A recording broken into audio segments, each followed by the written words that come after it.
Since the mid-September release of the South Korean series Squid Game on Netflix, over 132 million people around the world have started watching the show, according to Bloomberg. No other Netflix project has become so popular so quickly.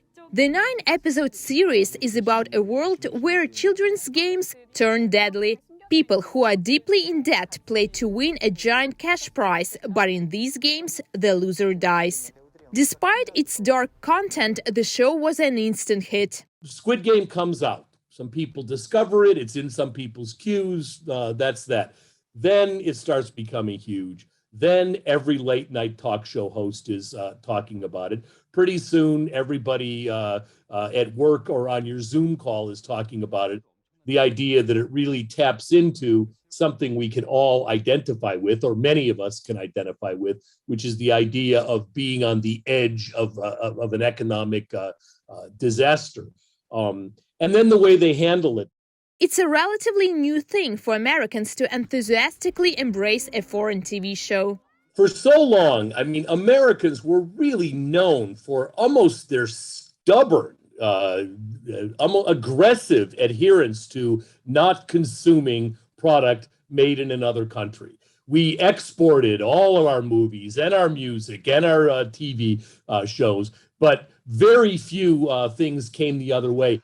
But I think we've been slowly but surely kind of training the ugly American attitude towards this stuff.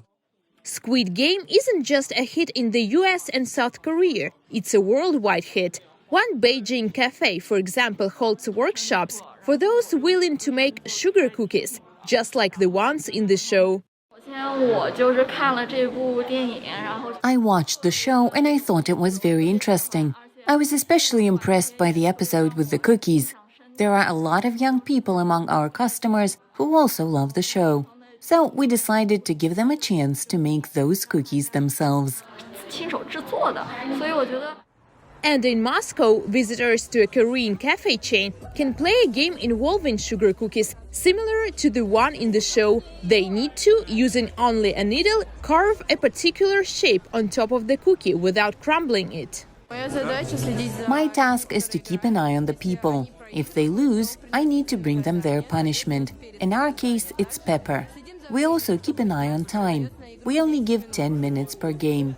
So we make sure each player has only 10 minutes.